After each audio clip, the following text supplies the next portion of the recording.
Hail, you Warhammer players, and welcome to the the definitive podcast of the Warhammer 40k enthusiasts in the inland northwest. Your hosts are me, Jeremy, all day 40k Nakano, and Joey, Beddingfield Painting Beddingfield. How we doing, Joey?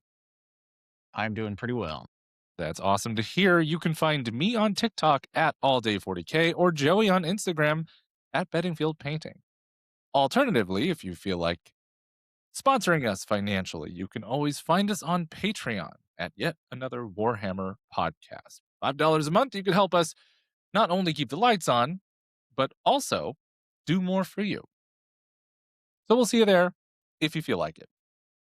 Now, we have a lot to talk about today. We are going to be going over the March for Macragge, which was the tournament that we both attended last weekend. Had a great time over at Real Deal Tabletop. But before that, what have you been working on, Joey? So, the reasoning for this will come from our discussion of the tournament. Okay. However, yes, of course. What I have found is that at least for a second, so Jeremy, you and I had a conversation this weekend about this being like the set thing of like, hey, it's time for a break for Drukhari. I'm trying. They're not doing the thing that I want them to do. They're not playing the way that I used to play them. Right. Correct. So time for a break a little bit. I am still messing around with lists. I'm not. I don't think as mentally destroyed as I am. I'm not sure that I am ready to just give them up. But I think that they will see the shelf for the next couple of events at least. That's fair. It's gonna take some more like stringent testing for me to really figure out where I'm at. And that's okay. That's just where we are. So what I've spent the remainder of this weekend and then yesterday doing is trying to figure out what I do play from here. I have a GT in Texas in about 3 weeks. And then kind of right around the corner from that, we've got Storm of Silence. That's true. And then none of this matters, and we'll go to Tacoma and everything's new again anyway. So I'm trying to figure out where I'm at here. One thing that I have done, thanks to one of the really good friends of the channel here in Coeur d'Alene, Brandon, I was able to acquire a Necron army. Let's go. Almost in time. I built 2 models. Okay. That's it. Yeah. I built 2 models. Everything, basically everything except for those 2 models is battle ready painted. So what I've spent these past couple days doing is finding a list that I want to play, and then figuring out on the hobby side, figuring out where I want to take the rest of this paint scheme. So what I do is I do actually have a bunch of it here, so I can show you. So here is. Oh, fine. I'll just show you a warrior. So, yeah, it's a guy. It's a Necron warrior. It's a guy. It's kind he's got pink stuff. He's got pink stuff, and that is my jam. Yeah. So I guess I don't know, maybe this is easier to see. Well, look, there we go. Is it green and pink? So, no, it is Xandri Dust. Okay, cool. So it's a neutral tan, and then magenta going into pink, which I'm super familiar and comfortable with. Same. I've been trying to figure out kind of what the third and fourth little detail colors are going to be, right? Because like looking at it, gold doesn't really fit. I don't feel like gold is going to read correctly on tan. Okay. I've talked with Dale quite a bit, and there's a lot of it where like their little like inside what would be bones, joints and things like that on a lot of them are currently just black. So Dale opened my eyes to P3 paints, which I have never used. I had never used their old stuff, so I didn't care when they got new stuff. But they have a line of their line of metallics is kind of incredible. Okay. One in particular is called Boiler Black. It is a almost black silver, Okay. That's rad. which is very cool. So I think most of the inner skeleton works are going to turn into that super dark but still metallic change, and then I'll find something. It's probably copper or like a dark bronze with a higher highlight just to kind of pull it back out a little bit. And then I do want to find, and I think for Xandri Dust, Games Workshop says that it's Karanax Stone is just the natural highlight. Hmm. Um, and so I do want to go through, since the bulk of the work is already done, go through and kind of hit a couple edge highlights to just pull everything out a little bit. But for the most part, that's what I've spent my last couple of days doing is like fiddling with this list. I've built a list. Um, I did come into Real Deal yesterday morning and I played the first test game against Dale. Hmm. It went super well. It felt good. I played Cursed Legion as I am trying to find melee pressure. Yeah, of course. Um, As it turns out, Cursed that Legion is is, just melee pressure. as it turns out, it Yeah. is melee pressure. Also, as it turns out, if you're not running Catan, the Silent King still fucks. Hey, look, giving your whole army 2 inches to move in a melee centric detachment when you yourself are incredibly hard to kill, unlike the St. Catherine, it's just good. Like Silent King is incredible as a character. It's Yep. hard to kill, first and foremost. You buff your whole army. Why he ever falls off the table is beyond me because it's like not bringing the lion when you're playing Dark Angels. The lion is such a good data sheet. You just fucking bring them. And as far as Necrons are concerned, the Silent King is one of your most like effective tools outside of like the Necrosar, of course, because Necrosar Right. is, but like you Ooh, run them together. good God.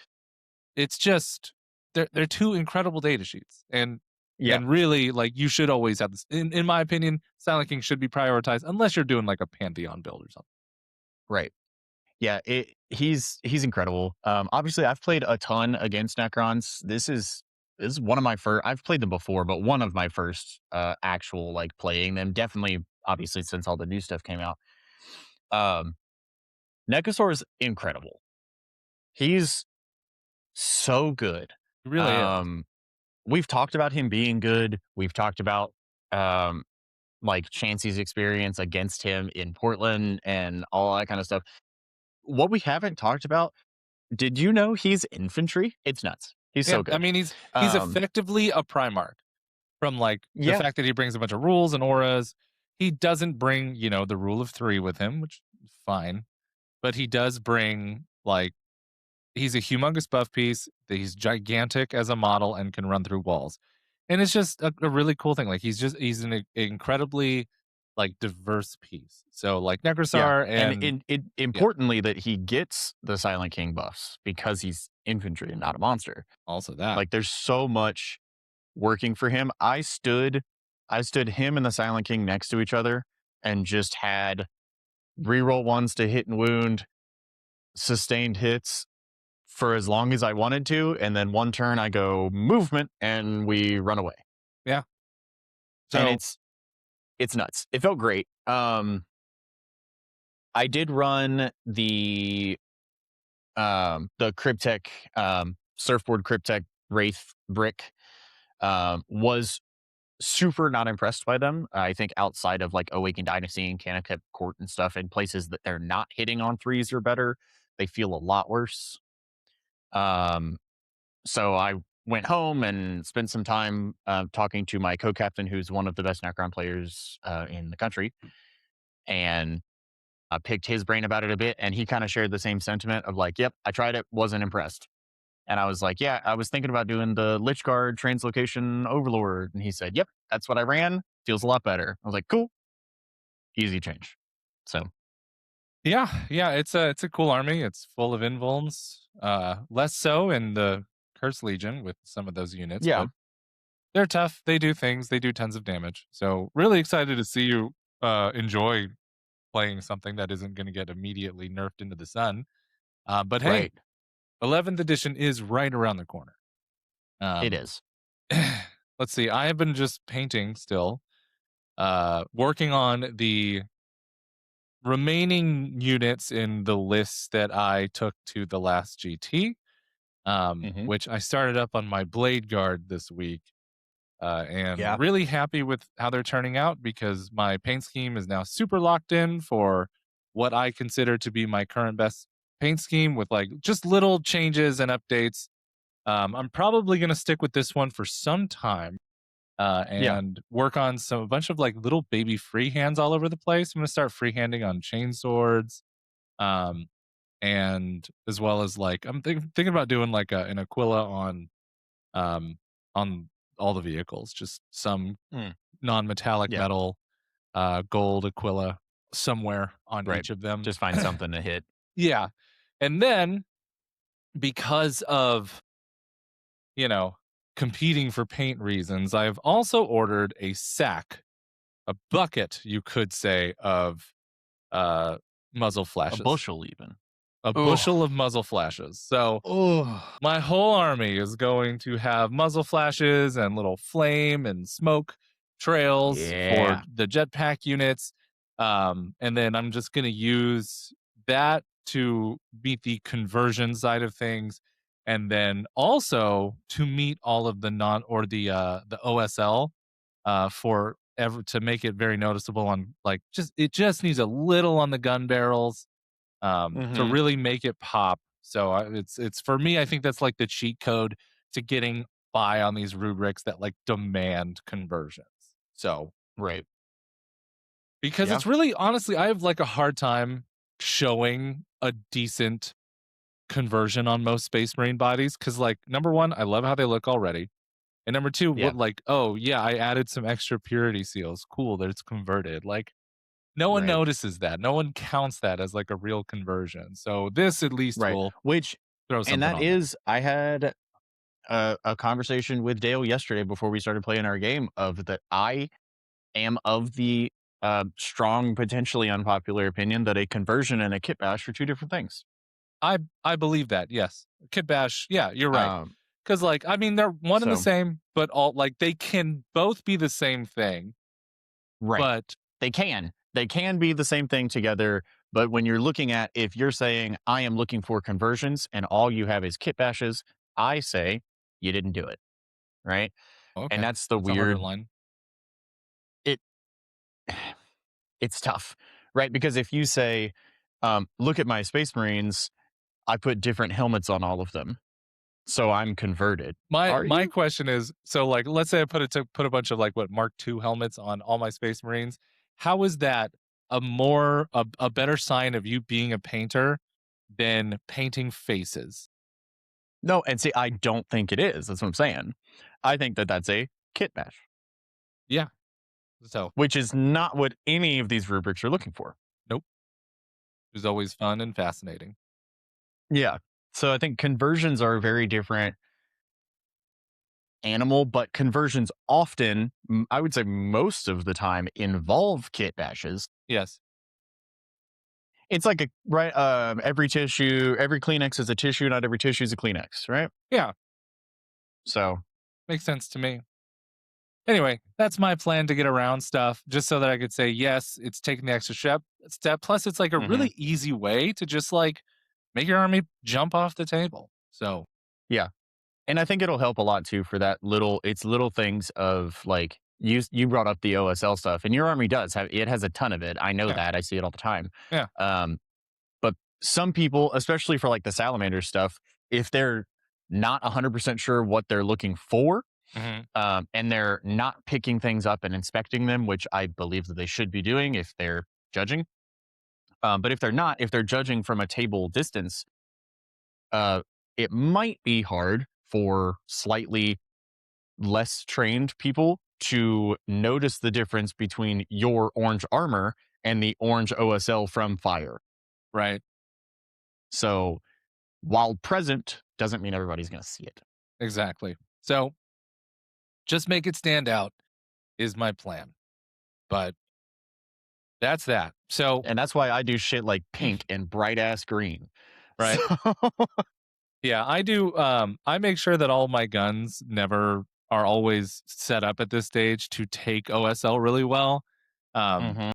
for this reason, and just big thanks to Bailey over at Windy City Toys and Collectibles in Ellensburg for letting me know he has so many of those available to purchase. So he just lets Yeah, that machine go burr and send you a bucket for a reasonable cost.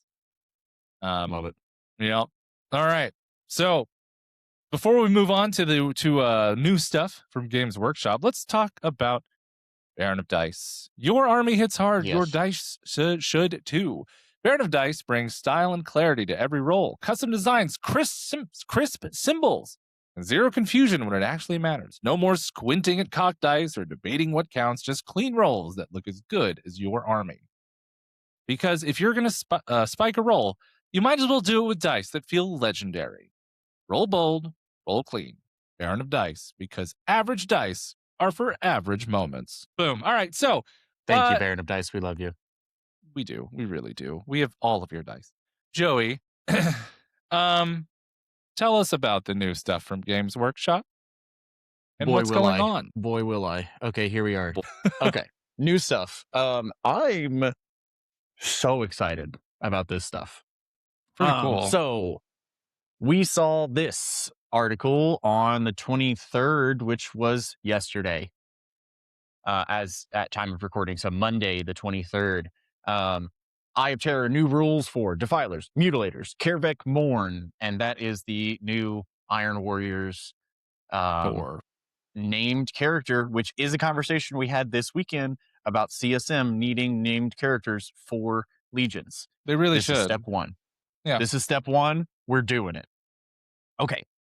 First off, I just want to point this out because I'm going to go into a little bit of a tangent later as to what I think is what we're actually going to see. So, you can start planning your campaign across the Cadian Gate.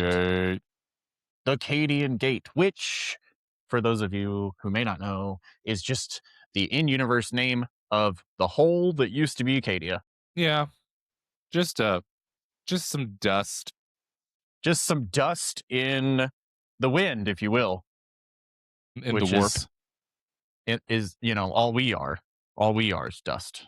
Dust in the wind. So, what a great song. Anyway, will you carry on? I will carry on. Thank Okay, you. this picture, absolutely gorgeous. We have Marines with actual Iron Warrior heads, which Whoa. I think next to like Night Lords, I think Iron Warriors helmets are probably the coolest. Yeah, they're pretty dope. They're so cool. Yeah. We've got our little Defiler back here with a much more flattering angle that makes it actually look cool and not weird. Yeah. And this guy here. Yeah. These guys are absolutely enormous mutilators. Yeah. These guys are huge. Gigantic. Iron Priest, and then Kervek back there hiding. They tried to hide him. We found him. All right. So here he is. He's got rules. He's a Terminator. He's got rules. He's a Terminator. He's movement 5. He's toughness 5. 2 up, 4 up, 6 wounds, 6 up leadership. He's got deep strike, obviously. He's got a Combi Bolter and a really cool Bale Flamer, D6 plus 3 shots at 612. Yeah, this man hunts, dude. With ignore cover. Yeah, pretty good. And then he's got his Power Fist and augment, his last augment. I don't know what that signifies on the model itself, but that's cool. It's Dev Wounds with 7 attacks at 10-2-2. That's pretty good. That's like pretty really good. strong. It's really strong. He then has anti-vehicle 2-up extra attacks, 3 of them, that are also still 6-2-2. So that's cool. Yeah, he's a really good character. I can't wait to see him on the table. A very, very good character. My gripe, before we go into his 2 little special rules, is that he's not toughness 6, and I think he should be. Okay. I mean, you can have opinions. Yeah. That's totally fine. There's nothing wrong with that. Because, okay, we've spent this entire edition mixing toughness characteristics with leaders and squads. I think that's fine. Yes, Terminators are 5. Mutilators and Obliterators are 7, which, by the way, he can lead both of those. Sure. Why is he not 6?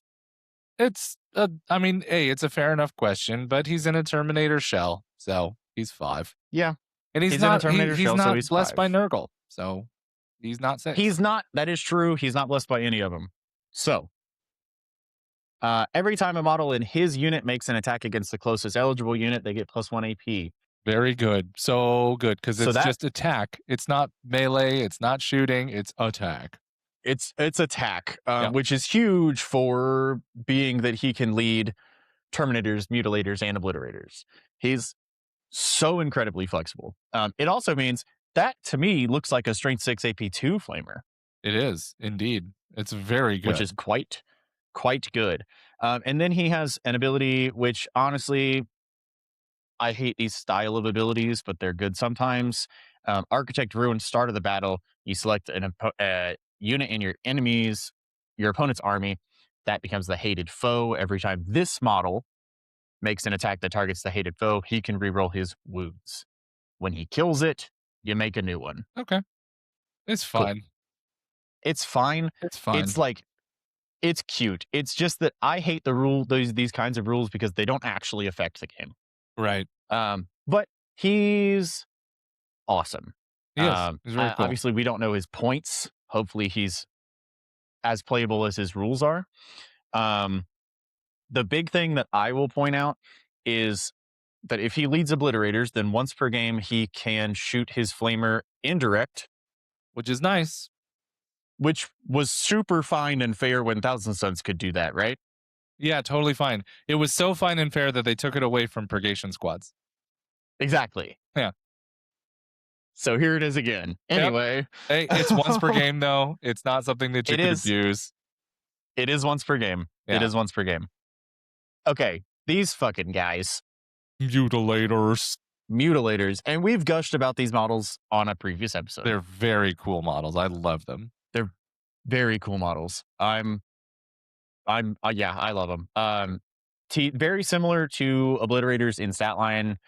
5-inch move, T7, 6 wounds, or 2 up save, 5 of invul, 5 wounds. Mhm. OC2 is cool. Yeah, they've got them deep being strike, OC2 obviously. is gigantic. It is. They do come in a squad of 3. Yeah. So that's pretty sweet. They, thank God, they did give them 3 different weapon profiles like Obliterators have shooting profiles. So you have a bunch of attacks. You've got medium attacks for elite stuff, and you have big attacks for larger targets. Yeah. And they all hit on 3s. So like even they're big, it's 2 attacks at strength 12, AP 4, D6 plus 2 damage. So good. And they're hitting on 3s, which is great. They also just natively reroll their charges, and then they have impact mortals in the same rule. Yeah. I think they took like all the best stuff between Assault Centurions and Brutalis Dreadnoughts, mashed it all together and kicked out all the bad stuff and said, here is a very flexible data sheet that can deep strike and do very good things in melee. Yeah. It is objectively one of the best melee profiles available in the game, with the most flexibility as far as movement is concerned for a 5-inch moving model. I really think that if played correctly, like 2 groups of 3 of these guys are just going to be monstrous. Yeah. Especially if one is led by Kravik, who gives them an additional AP. I believe the math of it right now is that 3 led by Kravik kill a Land Raider reliably. Yeah, because it'll be AP 5. Yes. 6d6 plus 2 damage, hitting on 3s, wounding on 4s, with a character that makes everything better. Yes. It was pretty incredible. Mortal wounds first. Yeah. Yeah. They're so good.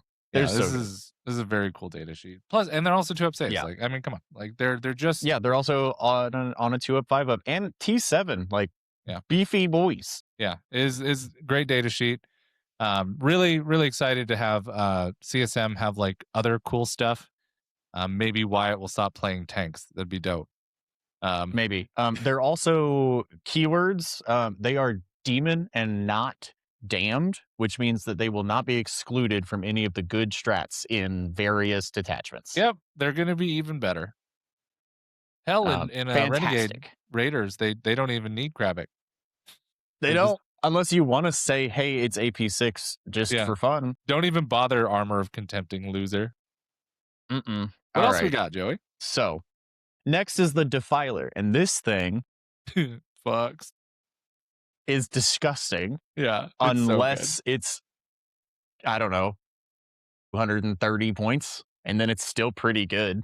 And I mean, it is, yes, it's on a cripplingly large base. Like, we But understand we that. don't actually know that.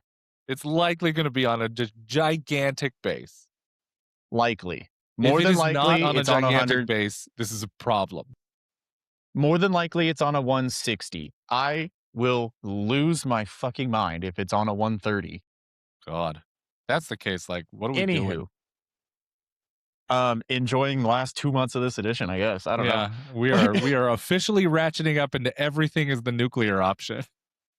Yes. All right. So this guy, this chungy crab, has like a billion weapons. Yeah. It is a list 10 Um, miles long. yeah. My assumption when I saw like the leak profiles was that this was a like picking two sort of situation. He comes with 5 guns and a melee weapon, Yeah. If this unit which is doesn't crazy. cost more than the new knight, I don't know what we're doing. Well, they don't know how to balance knights, so that might happen. Boy. Yeah, because it's tougher and stronger than the new knight. Like, so there's that. Want to point out, because I pointed it out in the BFH Discord, and I understand. I was in the middle of something and I didn't have the time to type except for the invul. This thing is literally the stat line of a Bloodthirster, except for the invul. It's a 12-inch move. It's toughness 11. It's a 3-up save. It's a 5-up invul. Oh no. Yeah, It's got 18 fucking wounds which is insane. and OC5. Nuts. It has what can only be described as an arsenal of weapon options. Yeah. It's like what you call a executioner, but like the guns are really good. Yeah. Yeah. It's like the executioner, except you're not going, here's the defense array that Yeah. doesn't do anything. I Here's guess 10 I'm attack gonna at waste strength 4 I'm gonna waste damage another 1. 90 seconds rolling these dice, I guess. Like this thing's nuts. Okay, so what all of them have in common is the scuttling walker ability, which is just moving through terrain and models. You can move through engagement range. You cannot end in engagement range, obviously, but you can move through. You auto pass desperate escape tests, which Mhm. is important because that's always. And you just move through walls on normal moves, advances, and falling back. It is the knight. It's the super heavy walker rule with none of the downside and more upsides. Yep. It's CSM, so it has access to dark packs. All of its guns are just good. Like it's down the line. Damage 3, damage 3, damage 2, D6 damage 2, D6 plus 1, damage 3, D6 plus 1, and then the D6 plus 1 is also the option for a frag grenade. Cool. It is really good. Like genuinely Also, good. that one is it's 722. That is a D6 plus 3 flamer. Yeah. Like this thing's nuts. They all Also, have different rules. let me take a moment to take a look at this frag grenade profile. It is 1 And damage. it'd It's be also better than strength yours in 5 every with way. AP1 on it. Yeah. It's just better than you. Yeah. In every sense of the word, it's just better than It's every also gun. 2d6. What's that? It's 2d6 shots. But also, to be fair, it is named differently. That is a heavy missile launcher. Oh, of course. You're right. It's not a fragger crack grenade. It's a fragger crack missile launcher. Yes, excuse the fuck out of me. Okay, So for CSM, they have this Demon Forge. Every time he makes a Dark Pact until the end of the phase, you're rerolling ones to wound, regardless of what you pick for your Dark Pact. It's just if you do it, you are rerolling ones to wound. In addition, once per battle, before making the Dark Pact, you can declare that you're going to overcharge it. When you do that, if you fail the Dark Pact, you take flat 3 instead of D on your 18. On Um, yeah. So for that once per battle, instead of rerolling ones to wound, you're rerolling all of your wounds. Great. Generic, good. Yep. It's just generically a very good data sheet, and then it's got a different profile suited for each of the factions. You don't want to get too deep into the details here. Yeah, they're pretty straightforward. They're pretty quick, right? Like your Death Guard stripping cover for the rest of your army is cool.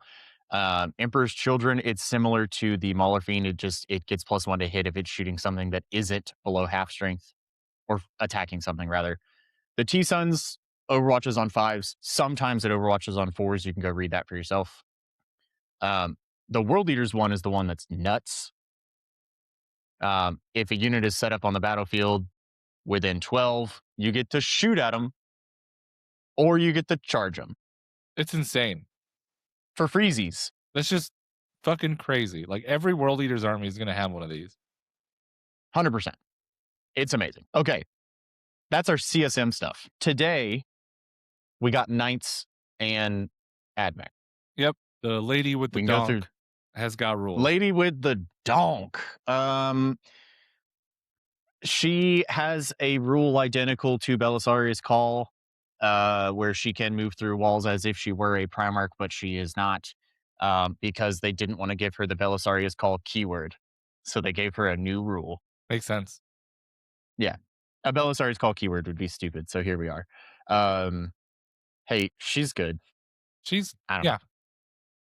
She's a character. She's got buffs. Yeah. She is similar. She's not similar to Call. She's similar to Call in like stat line. Yeah. She is obviously more centered around killing stuff and then vehicles and everything. She's good. I'm not sure if she's pointed similar to Call. I don't think you're going to play her because you have to play Call and you're probably not going to play both.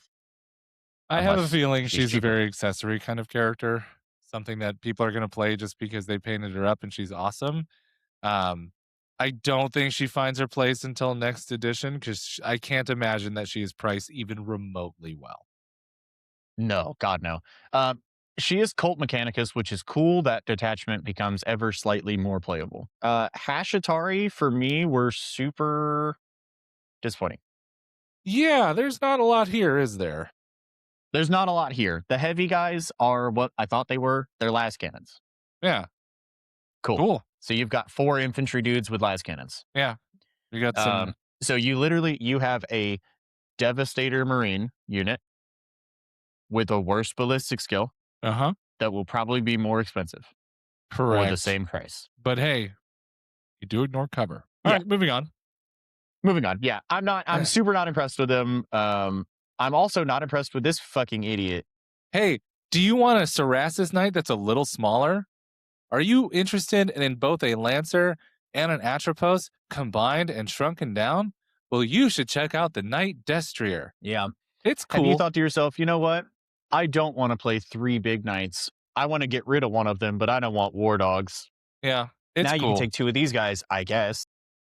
It's fine. I actually really like the helmet in the helmet is dope. In the data sheet card. Yeah.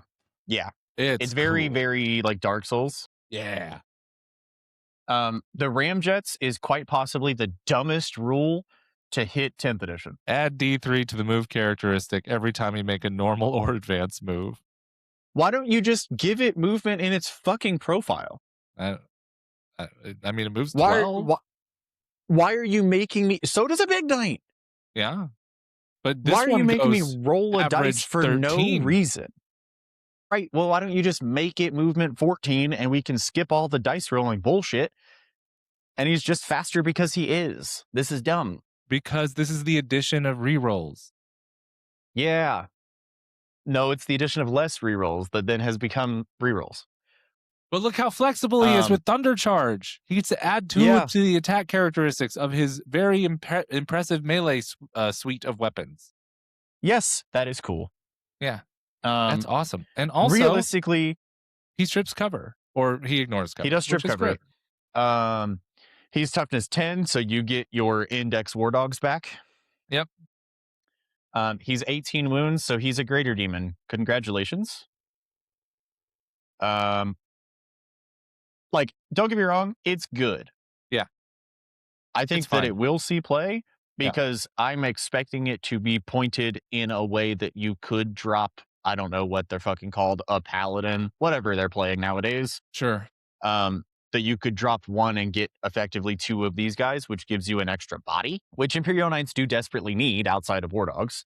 Yeah. I don't like, I do think that these will see play. I think Knight players are probably going to get two of them, if not more.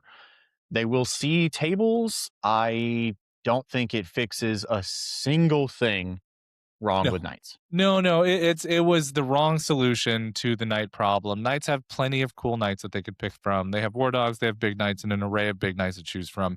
What we have Cerastus, the biggest of the Knights. We have the middle line Knights, and then we have the Dogs, and now we have the between the step of that. When all they need is a dedicated infantry support unit or two, and like they're totally fun. They're an incredibly playable faction, and yet here we are with this thing. T10, and I think that you can still do that. When I see T10, 18 wounds, I'm just like, well, that's completely killable if it's a 3-up, 5-up. I don't give a shit. Like, yeah, it's a 3-up, 5-up in like 2 detachments. It'll get a 4-up. One of them will. Yeah. I mean, but it's also still a Knight, so that 5-up goes away if you go touch it. Pretty much. It's cool. Like, great. Another big body. The artists are going to be very happy. They get to do cool things and paint up new Knights, and that's great. But please, for the love of God, give them a support cast. Come on. It is a super heavy walker, so that's nice. Yay. Yeah. Yay. Yeah, it's fine. It's fine. People will play it. It's cool. It's not anything I'm going to write home about. How about that? Not at all. It is, and I will reiterate that yes, it is good. It is a good profile. Fine. It will do things. However, it is exactly what I thought it would be, which is an enormous disappointment. That's it. That's so fun. It's going to be Big Knight, 2 medium Knights, and then a bunch of War Dogs. Or Armigers, I guess. Yeah. You know what? I have a stupid, silly rant about something. Okay. People get really weird about pronunciation, and I am one of those people who, when I hear people pronounce things in a stupid way, I get annoyed. If you say Armiger, you're illiterate. It's Armiger. It is fucking Armiger. There isn't a second G in there, you uncultured fuck. All right, that's it. I'm done. No, that's fair. Anyway. No, I get it. And I do get pretty big on that sometimes. I think I stay quieter about it, but it does bother me because, especially for Space Marines, every Legion is rooted in a different culture and timeline. Mm-hmm. And so things have very specific ways that they are supposed to be pronounced that you could very easily go look up. Yes, it's not hard. It is Catan. Cacophonist. It's not a cacophonist, you fucks. Yeah. Anyway. I've never heard somebody say that seriously, but man, I would not be happy about it. It bothers me so much. Anyway. Okay. Hey, Joey, you want to tell us about Squadmarks? I do want to tell you about Squadmarks in just a second, because I do have a small rant that I do, or not rant. I do. It's a guess. It's a guess because I said it in the very beginning when I brought up the first thingy. Okay. I think. What do you think? So we're preparing to adventure across the Cadian Gate. Ooh, yeah. So stay with me here. Stay with me. What if this 11th edition starter set that we're gonna probably see the contents of tomorrow? Yeah, Adepticon. What if it's not Space Marines? Dude, I would be insulted. That we saw Yarick's model. What if it's Orc's Guard? That would be fascinating. It will be if there are Guard in that box, it will be a 3-part box of Guard, Black Templar, and Orcs. 100%, yeah. So now, I don't think they're actually going to do that because I think that um, for them the nostalgic opportunity to spiritually recreate Assault on Black Reach is just a thing that they can't not do. Of course. So it's going to be Orcs versus Marines, but it would be so much cooler if it was Orcs versus Guard. Yes. Anyway, But I also think so all the rumors have been around that old red box of like the edition where it was Blood Angels specifically and Orcs. That's where yeah, most of that the rumors was were based. So I wouldn't be God, I surprised if don't it know, was a Blood second Angel or third box. edition, I think. What's up?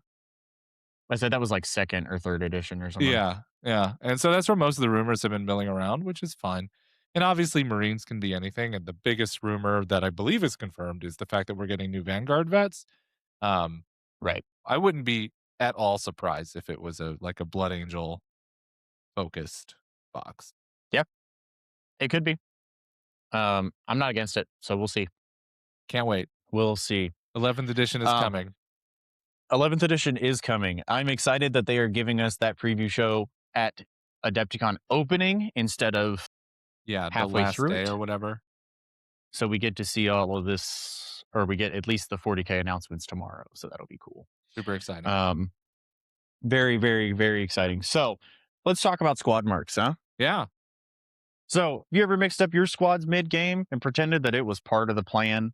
We've all been there. Squadmarks make sure that will never happen again. Color coded base rings let you instantly identify units at a glance with no second guessing. No measuring twice because you accidentally grabbed the wrong squad or just a unit or a model from the wrong squad. And underneath, integrated magnets that lock your army in place for transport. No shifting or pileups, no heartbreaks when you open your case. They're clean on the table and secure on the move. Squadmarks, know your units and keep them locked in. Let's go. Let's go. Okay, now it's time to jump into the March Macragge, a GT Yes, that was put on. What? let's talk about everybody else's March from Macragge. Yes. Yeah, pretty much. The GT that was put on by Dale over at Real Deal in Coeur d'Alene, Idaho. Thank you so much for the wonderful event as usual, Dale. It was a super good time. We had quite a bit of fun. We had completely mirrored records for our time there, That is correct. and it was a absolute blast. So what we'll do is we'll go through our rounds. We'll congratulate the winners of the event, um, and that should do it. So let's talk about round one. We're all fresh Saturday morning coming in to play our first game. My first game was into Ian. Ian was playing the Eldari list with all the bikes. It was a Harlequin list, and there is a significant play time gap between Ian and I. And my army very specifically eats his army alive because I brought flamers to an elf fight, and his elves wanted to be closer. So Yeah, I kind of just showed him my army on turn 2, and he gave me his own army, and I won pretty handily. I think it was like 95 to 51 or something like that. He admittedly scored more than he thought because we just had kind of a good time playing the game. right. Ian was a great opponent all week. Ian took home the wooden spoon at this event, going winless overall. But I do hope that he had a great time playing and figuring out the limitations of the Harlequin detachment with elves as they are right now. What about your round one, Joey? I played my round one into Wrestling. wrestling and his dogs. Yes. Um, that it was a good game. Um, for the first 3 rounds, I went second, so I get that advantage. But for the first 3 rounds, he had a 2 to 5 point lead on me. And then it was my round 3 where I picked up the Rampager who had not gotten into combat yet and 3 Armigers. That's a lot of stuff in And that one was go. kind of the end of it. Yeah. That's well He over half his had, army.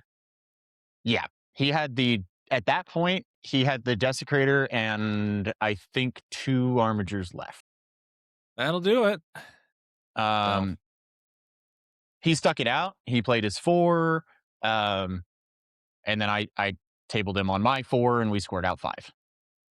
excellent.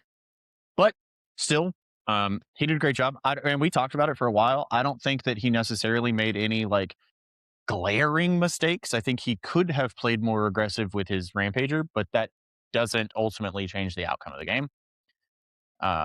Because for his Rampager and for his Desecrator both, when we talked about that, um, there will be matchups where the Desecrator feels okay. Uh, Mine is not one of them. There The is not a majority feel single, pretty bad for the Desecrator. yeah. But for the Desecrator and the Rampager both, there's nothing for them to go into where they feel good and efficient because they're killing 100-point minus units. Little dudes, yeah. So I don't think it changes the outcome if he plays aggressively with the Rampager, but that's okay. We had a good Yep, time. So that was my that's game. right. Hey, it's round First one of the round, first tournament. win. Let's talk about round 2. Round 2, I had the happy surprise to play into Joshua. Joshua brought Emperor's Children. Every time I get a chance to play with him, I'm very excited because Joshua's a bud. Like, it's just a real good dude to play games with. And really excited to note that he is now fielding an army that doesn't include a Warhound Titan. Um, and that he seems to be really excited about and very comfortable playing. And he's pretty solid with it, in all honesty. Yeah. Now, again, it is somewhat of a disadvantage because it's an almost purely melee army against a whole bunch of stuff with flamers and a redeemer. Mm-hmm. In which case, he doesn't have a Mm-hmm. lot of stuff that goes well into redeemer. So he Mm-mm. kind of just said "fuck it" and ran at me. Um, Which, to be fair, Makes sense. When don't you know what else he's have a doing. list advantage like that, you kind of just got to go and just hope the dice are in your favor in that circumstance. Right. The only thing, in a like in a hyper competitive mindset, you don't do that and you try to mitigate your loss as best as you can. Keep the game close Um, so you could potentially win. Keep the game as close as you can, but in this situation, fuck it, man. Do it. Because if something goes crazy, you'll win. Yeah. Oh, So I had a 80 something, 86 to I think around 40-point victory, something like that. 45, 86 to 45, something like that. And yeah, it was a really fun game. Really happy to see Joshua really learning to be more competitive as a player, which is just to me just one of those things that I absolutely love to see. What about your round 2? Who'd you play into? so I played my round 2 into one of my worst matchups, which was also, I say, followed by round 3 into one of my other worst matchups. It was a good time. Yes. So I played into Bryce on Classic Adventuring Party Demons. I went into that knowing 2 things: that I need him to fail 4-ups, and I hope that he plays slow and feeds me 1 greater demon at a time. He did neither of those. He gave me everything in the middle on hidden supplies. He deep struck round 2. He deep struck Scarbrand in my back line and made a charge on my home objective. Always feels bad. I probably, realistically, I should have screened that better, and that's on me. But it happens. I went into I did also go first, never good. I went into my turn 3 with shooting, charging, fighting, setting up to kill Scarbrand on my home objective, Bloodthirster on my natural expansion, and Rodigus on his natural expansion. Realistically, being able to kill the 2 Corn Demons and hoping to kill Rodigus. If I kill the 2 Corn Demons, we still have the game. If I kill Rodigus, things swing towards me a little bit.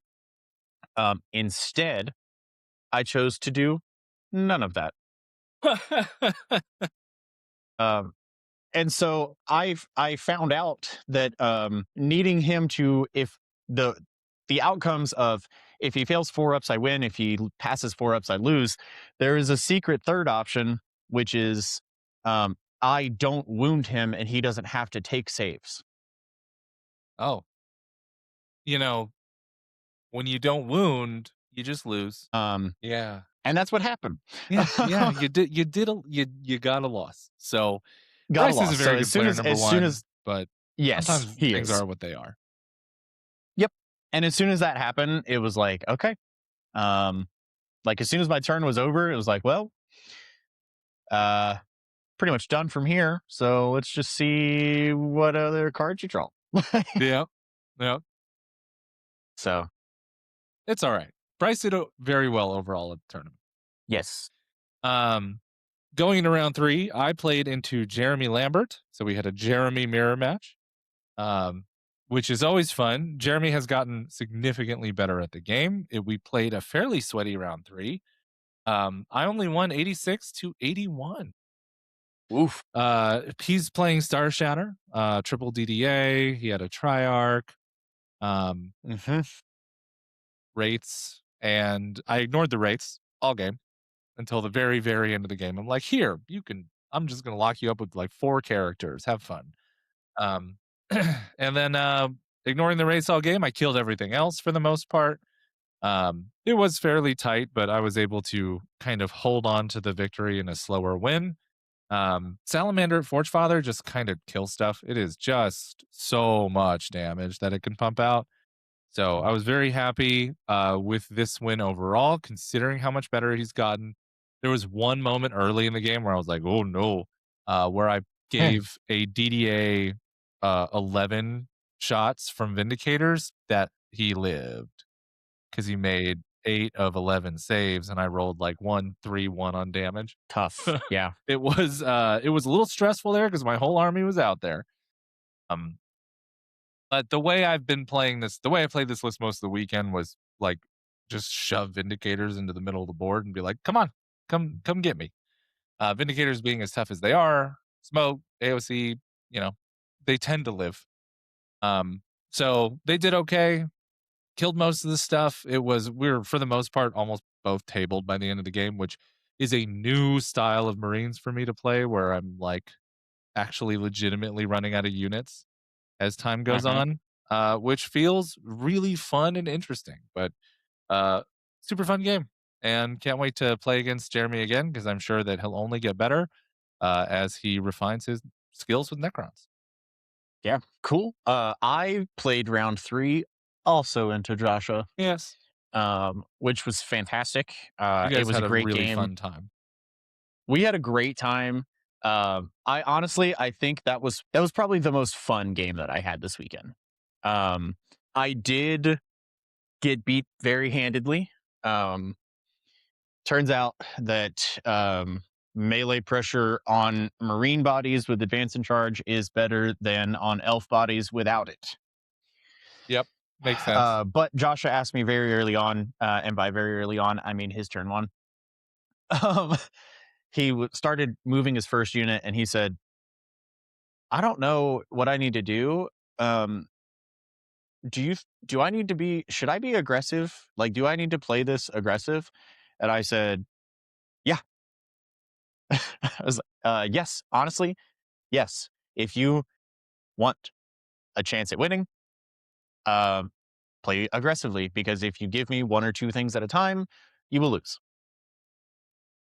And so he said, okay, and ran out with almost everything. Not everything. He did keep some things back.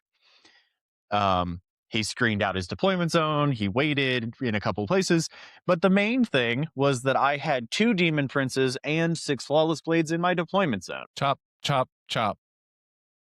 So that ended as you may expect it to have ended.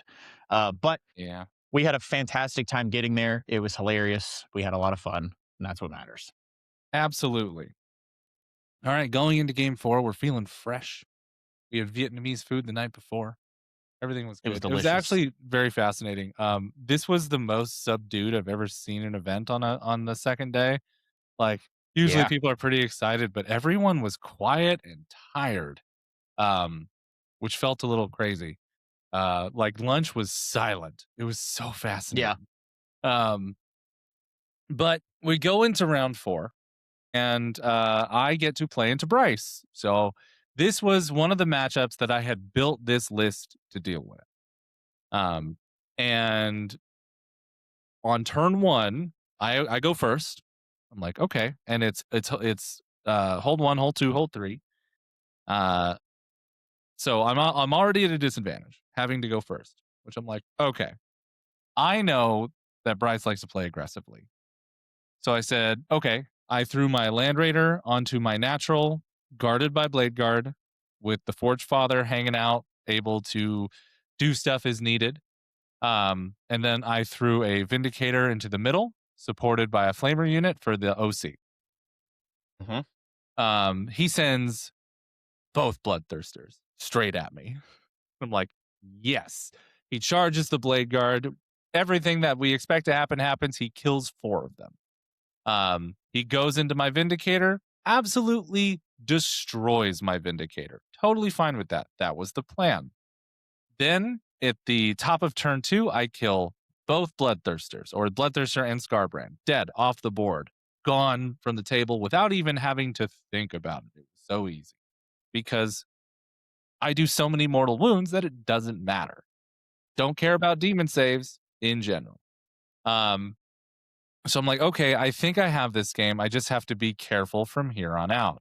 And I make the biggest mistake in this game, which was on turn 3, Be'lakor is in a reasonable spot for me to go and deal with him, but I'm overthinking the potential overwatch from a greater unclean one, for flaming that very fragile flamer unit, which shouldn't have been an issue. It's not enough damage to really care. Um, but I oath the one of or I oath one of the it wasn't the greater unclean one, it was Rodigus. I oath Rodigus instead because that's where the Land Raider was going. When I really could have just kept them tied up there with the Land Raider for another turn, lose the Land Raider in the middle and kill Be'lakor. And if Bellacor's dead, this game's over. Um, Right. but Be'lakor, of course, gets another turn because I'm like, I should be able to get him. Didn't get him. Um, got Rodigus. Be'lakor was up one more turn. He was able to exact some vengeance. Bryce played the final round perfectly, where going second, he was able to get a 3-point lead on me, even though I had all but tabled him at that stage, because I screwed up in not tying up his one of his units, which was able to just teleport into my home, score 3 objectives, and I could have kept the greater unclean one just tied up in the middle with stuff. Um, that would have won me the game. And I take my first loss on the 4th round, which honestly, totally fine. I'm not mad about the loss at all. Sometimes you Yeah. just go second, and you're not allowed to make as many mistakes as I did that game. So Right. it's my fault. I mean, Bryce played a great game. The dice were the dice. He had some incredibly bad luck. I had some incredibly good luck, and it seesawed in both directions throughout the game. So um, it was awesome. It was an awesome game. Yeah. I could not be happier with how it played, how I played it, how things went. Um, I just took the L in the end because I made a mistake. Yeah. Very cool. I played my round 4 into Brandon. Um, what was cool about it is this was actually the first time that Brandon and I have played a game. Really Yeah. crazy. Um, it is, right? We talk all the time. We're Yeah, just because not you're in there free at every the same day. amount. Yeah, we're just not free at the same times, like long enough for a game. So, Brandon playing his Death Guard. Hey, bad matchup. Um, he essentially only has one choice for his plague against me, and that's -1 hit. Which is gross. Um, which is awful. And it's where I feel the nerf and change to pain tokens not just being rerolls immensely. So my only source of rerolls is my 2 Archon squads. Scourges, but that doesn't matter because Scourges are far enough away that they're not getting the -1 anyway. Um, but my Incubi, like it's all of my combat. I only have 2 Archons, and they're my only rerolls. He went first, played or no, sorry, I went first. Um, it was, I don't remember, some like do nothing secondary, and so I just took my mandrakes from one side of the wall to the other side of the wall to hold an objective and went, all right, I'm done, your turn. Uh, he did his thing. He got area denial, so he drove a rhino full of dudes onto the middle objective and Yeah. said, "Ha, Like, oh, is there anything in range? It's deleted now. yeah." And so I went, "Well, this is a problem I have to deal with." Um, so I did. I shot it, or I shot the rhino, killed the rhino. Took that opportunity to charge the guys inside because I have not played into Death Guard with Dark Eldar. And so that was the perfect opportunity where I could go, okay, here's the litmus test with an Archon with 5 Incubi and rerolls.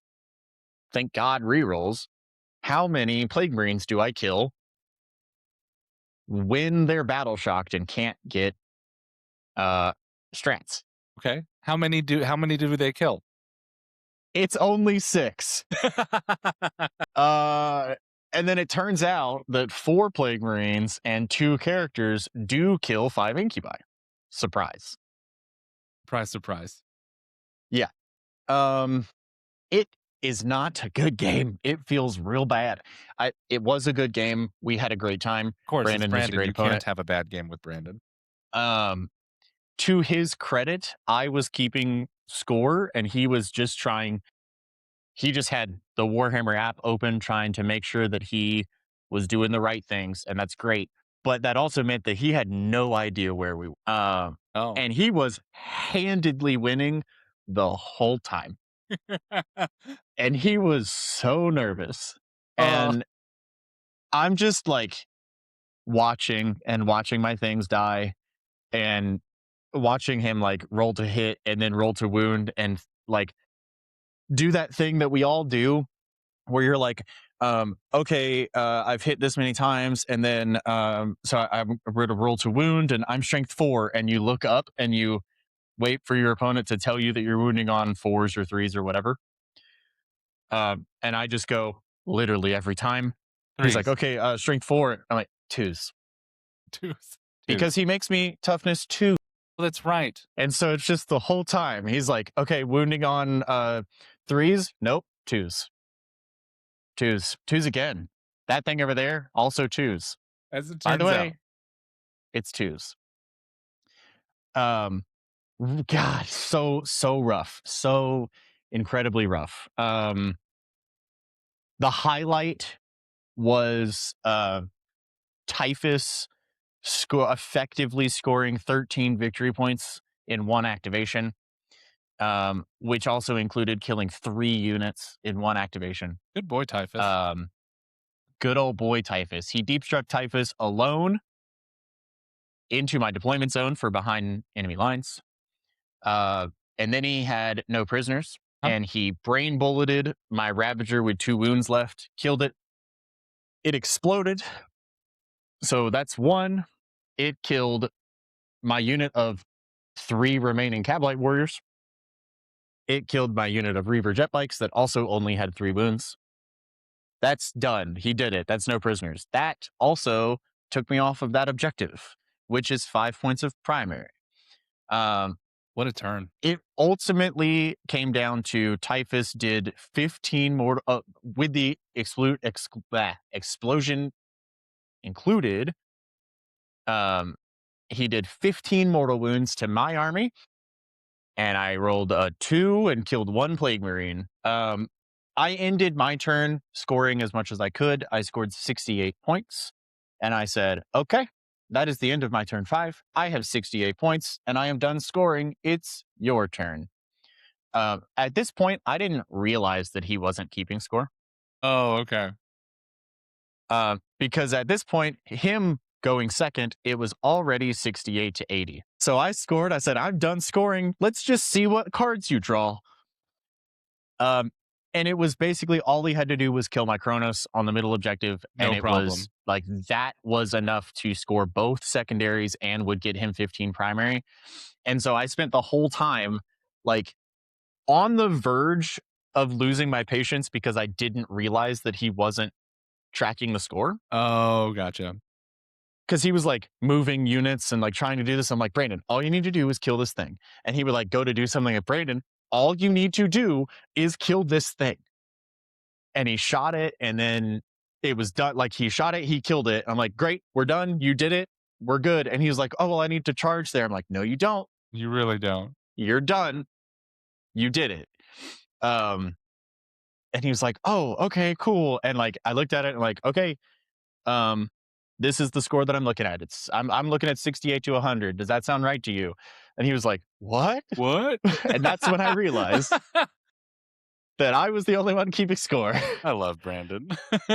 So I got to my attitude obviously immediately flipped, and I was like, okay, cool, we're good. Here's what happened. We're done. You got it. You win. Fantastic game. Brandon's a great guy, so Yes. happy to play with him. Yeah. Really Really happy to see Brandon, like, you know, confidently swinging his death card. He did pretty good, right? He went 3-2 or something. He went 2-3. 2-3. Okay. He did go 2-3. But he had close games across the board, with the Yeah. exception of mine. He beat Dina, right? I think he Let's see. did. That was, Or it was a very close game and Dina won. It was one of those two. it was like very close. That was Dina won 84-76, Yeah. Which, I mean, big steps. and then he beat Cody round 2. Huge. He then lost to DJ round 3 with Deathwatch, which is just talking to him about it. I was like, hey man, if you come up against a shooting army that doesn't have to get within 9 inches, they'll just kill you. Death card. So yep. Cool. Then he Well- beat me, and then he lost to Paul, but it was 62-58. Nice. So close. So And it was super also into close game. Paul. So Also into Paul. no shame in that. All right. Round 5. Round 5. I'm part of the 3-1 Muddy Haze. And I get paired into Trenton. And Trenton is also playing Emperor's Children. And then Trenton gets to the table and he's just like, fuck. So Trenton was playing Peerless Blades or Emperor's Children with Fulgrim. Peerless Blades is effectively Custodes rules. You pick a martial kata in the fight phase. So Yeah, it's lethal or sustained on the turn you charged. Yep. He overexposed a rhino on turn 1, and I shot it and killed it turn 1 with a Vindicator. He then proceeded to send his whole army all at once. I tabled him around turn 3. Once I killed Fulcrum, he's like, all right, we're done. I'm like, yes, sir. Yeah. Which, again, to be fair, I kind of came over and talked to him for a little bit, and that was he was like, I knew I was going to lose this game anyway, so I just wanted to see if Fulgrim could kill more stuff. Yep. Like, cool, man. So, so I end the event 4-1. It was Trent and I had a really fun game. Like, it was just like, what happens? And he ends up like clearing like, I don't know, 60-70% of my army on his big push. But I just had enough mobility and stuff to pretty much just like kind of take it from there. So it was a very entertaining tournament overall for me. I do feel I have very advantageous matchups. I even got the hard matchup that I was looking for into Bryce. And that was the game I fucked up and lost. But overall, super fun. You can never be mad at a 4-1. No, definitely not. Definitely not. My round 4, I got matched up into Cody. 5. Sorry, 5. Yes, my round 5. Yes. My round 5. I got matched up into Cody. And my response was, fuck. Not because I dislike Cody. I love Cody. Love Cody to death. He's a great guy, a great opponent. Play games with Cody are always fun. However, I have now gotten my ass kicked 3 times in a row, and I don't want to do it again. And so I was disappointed because if it was anybody else, I was just going to say, hey, man, you got it. We're good. Not going to play this game. I didn't want to do that to Cody. Luckily, he walked over to me and was like, hey, you ready? How are you feeling? And I was like, I don't want to fucking do this, man. And he was like, I mean, I don't want to either. And like, very obviously nervous. And I was like, Cody, you don't lose this game. Like, this isn't a problem. You don't lose this game. And we kind of talked about it for a minute. And I expressed my concerns and my current emotional state. And he was like, hey, man, I get it. Uh, like, I like playing and I'll play the game. I want to play a game. But if you don't want to play this game, you don't have to. And so I did not. And we shook hands and we sat down and had a very lovely conversation for, I don't know, 30, 45 minutes before he then decided that he was going to take the opportunity to go home. For So Cody. it was nice. I definitely just sitting down and just talking about Warhammer and 10th edition and various armies. It was just nice. It was nice to sit and kind of relax for a little bit after. Um, it really it helped to kind of stabilize my mood from the downhill that I was going to. And Cody, I thank you very, very sincerely for that. So Cool. We love you, Cody. You're the best. Um, all right, let's talk about the results of the tournament. So overall, the winnerest of the winners was our dearest young child, the child soldier himself, Mr. Wyatt Hammond from Wyatt Swab Hammond. Wyatt Swab Hammond. Um, as a part of my team, he very handedly took best paint. He had the most points. He had the 5-0 record. He beats Bryce in the finals. Um, and yeah, he did great. He pretty much swept the numbers when it came down to it.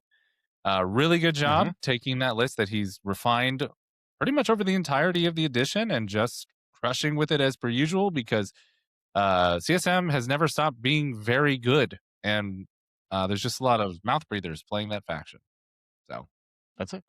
that's it. Yep. So he took best overall. Yes. So he took best overall. The next big shout out, of course, is over to Badger. Badger, who proved us both wrong, taking his My very word. first 4-1 with a list that kills knights very well. And he played into 3 knights players. He did. Badger did play into 3 Knights players. I do want to say, effectively proven wrong. Now, 100%. the caveat to that is proven wrong because Badger was gifted 3 Knight players. However, That's Warhammer, there baby. was also Badger was also given the 3 DDA mirror and won. Yeah. Which is fantastic. What I really, really, really wanted to point out as a player who has been in a similar but not this extreme of a situation like this before, and acknowledgement is huge. People like it. Everybody wants to be acknowledged, right? This isn't just Badger's first 4-1. This is Badger's first time going positive 100%. at a GT, and that is ended with a 4-1, and not just a 4-1, a second place overall. Yes. He edged me out by a few by a opponent win percentage, which was by opponent win percentage. Awesome. Get fucked.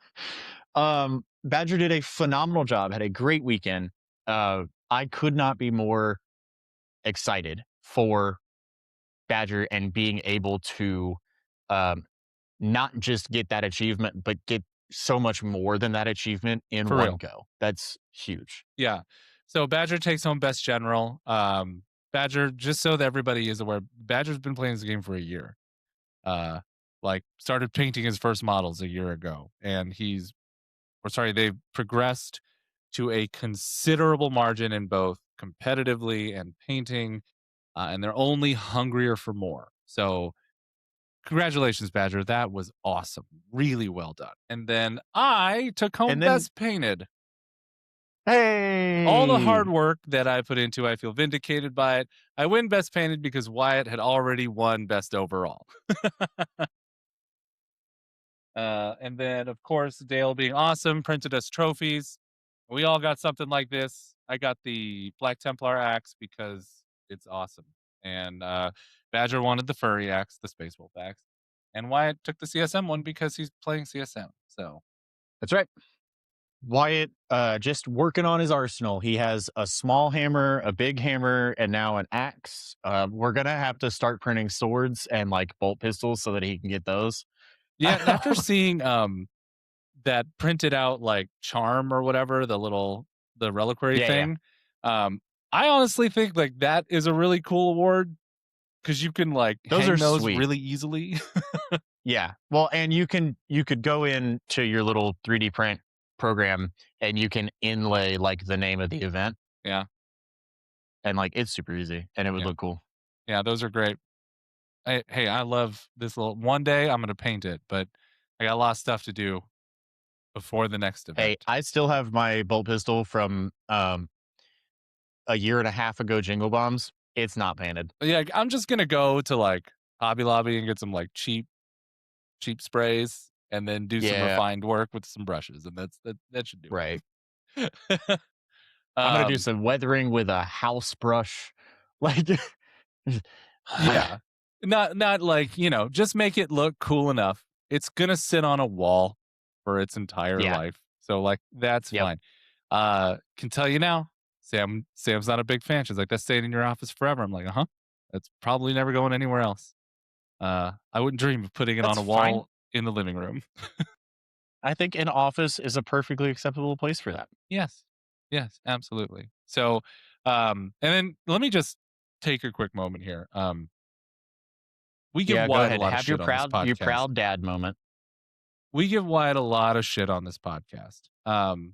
2 years ago, Wyatt was an okay painter and an okay competitor. Um, Today, Wyatt is very easily probably the best player in this area. Um, one of the best players in this area. And one of the best painters in this area because he puts his all of his youth into this hobby, the child. And he's really putting up phenomenal results with it. So really heartfelt congratulations, Wyatt.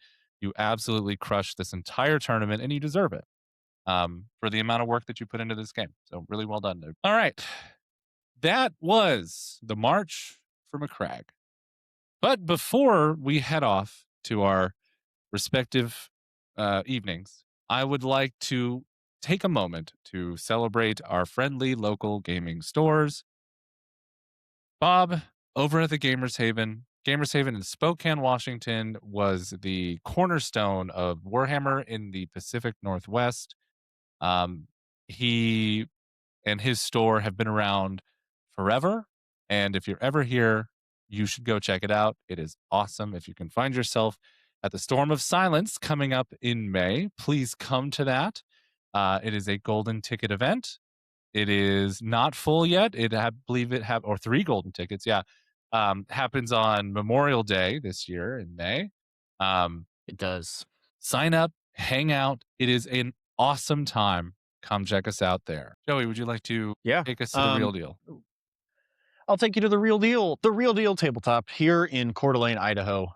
If you find yourself a little bit further east out here, or west, I guess, depending on where you are. But if you find yourself here in northern Idaho, make your way over to Real Deal Tabletop. Dale has done a fantastic job really cultivating a accepting community and um, just a nice, comfortable place to be. And the store is clean and it's nice and it's a great place, a great atmosphere to come and hang out and play. So if you're here, then you should come.